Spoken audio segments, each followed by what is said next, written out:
hasiko gara. Lehenengo puntua, batzarreko kide batek aurkeztutako zinegotzi karguari uko egiteko udal komunikazioaren berri ematea, dación de cuenta de la comunicación municipal de renuncia al cargo de concejal presentado por un miembro de la Asamblea. Ana. No, bueno.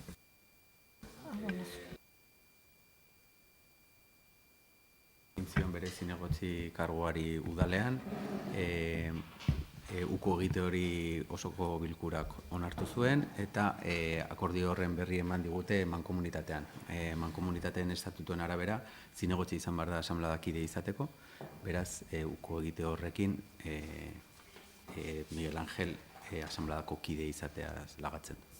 Administrazio batzarrean gero ohartarazpen egingo dugu, mekanika ez da berdina. Ados. Bigarren puntua, 2023 urteari dagokion kontu orokorrari behin betiko onarpena emateko proposamena. Propuesta de aprobación definitiva de la cuenta general correspondiente al ejercicio 2023. En sesión de la Asamblea de la Mancomunidad.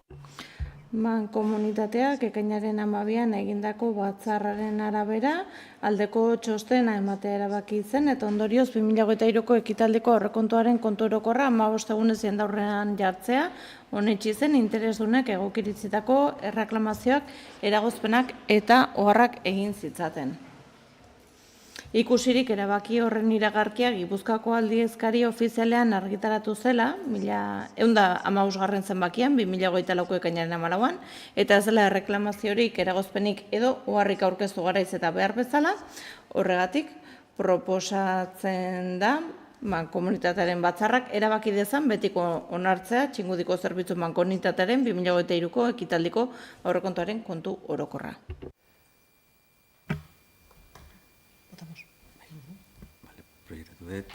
Cristina Laborda. Bai.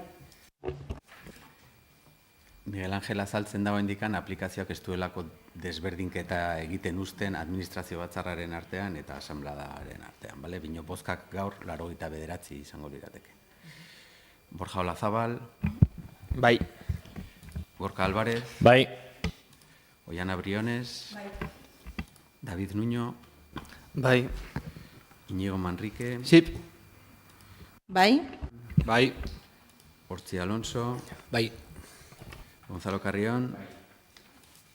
Vale. Noemi eta Garoa ez daude. Ai, barkatu. Ez zaitut ikusi. Barkatu, Garoa. Barkatu. Vale.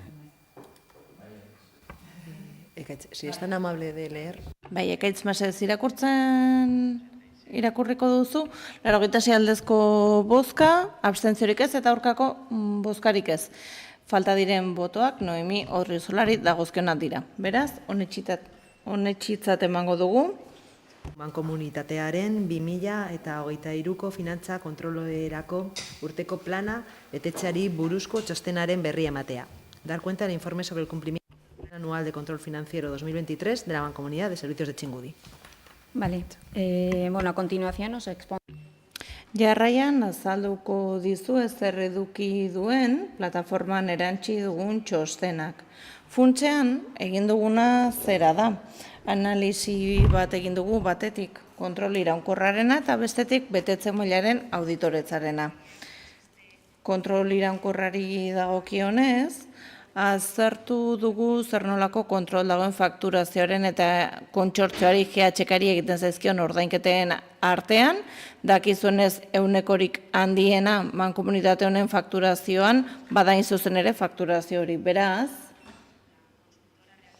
aholkularitza etxeak egiaztapen bat egin dugu, eta fakturen lagin bat hartuz, egiaztatu da, garraiatu den hondakinen volumen horri, aplikatzen zaiola batetik ezarritako tarifa hori, zeina argitaratuta baitago aldizkari ofizialean, eta bestalde egiaztatu egiten da ere, GHK-ren fakturan dagoen volumen hori bat datorrela tiketinarekin.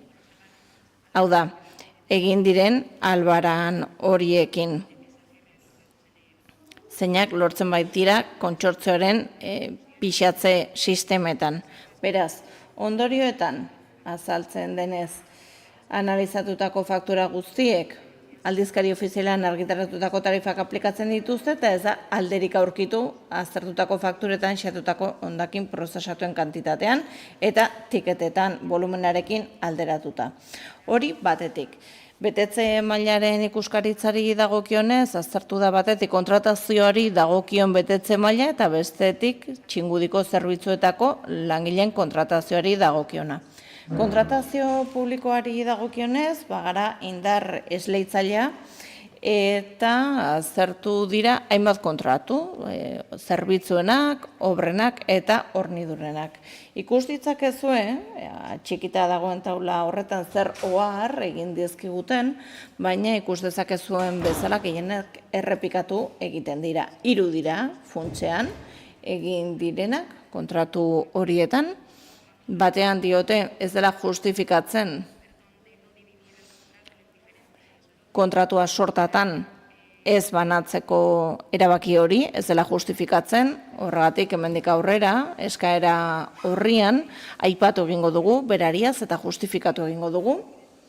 Bestalde, ikusi dute ere desratizazio kontratuan berme behin betiko horretan urtebeteko epea aipatzen dela, baina kontratuaren epea 2 urtekoa eta luzagarria dela, jasota dagoenean, hori guk egin dugunak atx bat izan da, eta ulertzen dugu ez duela eragin handirik urtebete igaro delako dagoeneko eta hemendik aurrera kontratu guztietan dagoeneko sartuta egongo delako urteko estaldura hori. Bermeari dagokionez beraz estalita gaude, baina kontuan izango dugu etorkizunean egingo ditugun kontratuetarako.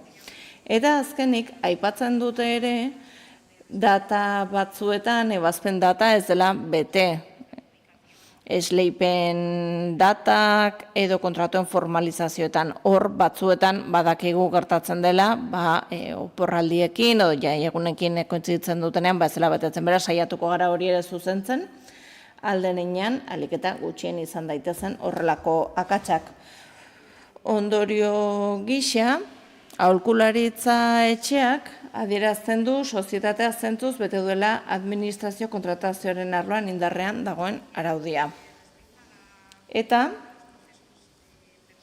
langilei lotutako prozesoi dagokienez, ausaz hartu dituzte 2 hautaketa prozesu, bata bada postu zehaztu gabe baterako eta beste bada aldi baterako postu baterako zehatz mehatz aztertu dute prozesu osoa. Eta 2 kasuetan ondorioztatu dute prozesua zuzena izan dela eta sozietatea bete duela, bete beharreko betekizun ororekin eta ez dagoela aipatu beharreko inzidentziarik. Azkenik berrikusi dute ere zaurgarrien tasa edo tarifaren kontua eta ausaz hartu dituzte espediente batzuk, hor ikus ditzakezue, oroitidazkiaren taula horretan jasota daude 4 espediente, eta egin dutena da egiazatu guztietan bete egiten direla, bete beharreko baldintza guztiak eta aplikatzekoa delako zaurgarritasunaren tarifa. Muy bien. No sé si hay alguna intervención. Inorkitza hartu nahi du? Entonces, pasan al siguiente punto.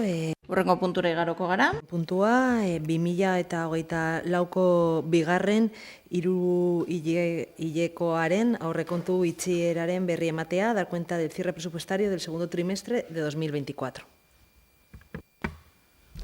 Vale, en este caso también nos... Kasu honetan oso laburra aipatuko dut, guztio dakizuenez, 3 hileko itxierek eragin badute diru sarrerak eta gastuak normalean ez direlako bat etortzen. Bigarren 3 hileko honetan, gerakina ekainaren 30ean 1.870.000 eurokoa izan da, 70.000 euro gehiago, aurreko 3 hilekoarekin alderatuta, eta diru sarrerei dagokionez, urtarriletik maiatzerako abonatuen fakturazioa jaso da eta gastuei dagokienez fakturak badira GHK-ari dagozkionak, hori baitira urtarriletik aprilera doazen faktura nagusia, beraz hor dekalax bat dago diru sarrerei eta gastuei dagokienez, hilabeteko aldea dagoelako. Eta urteko itxiera egiten dugunean ikusi dugu benetan bat datozela diru sarrerak eta gastuak.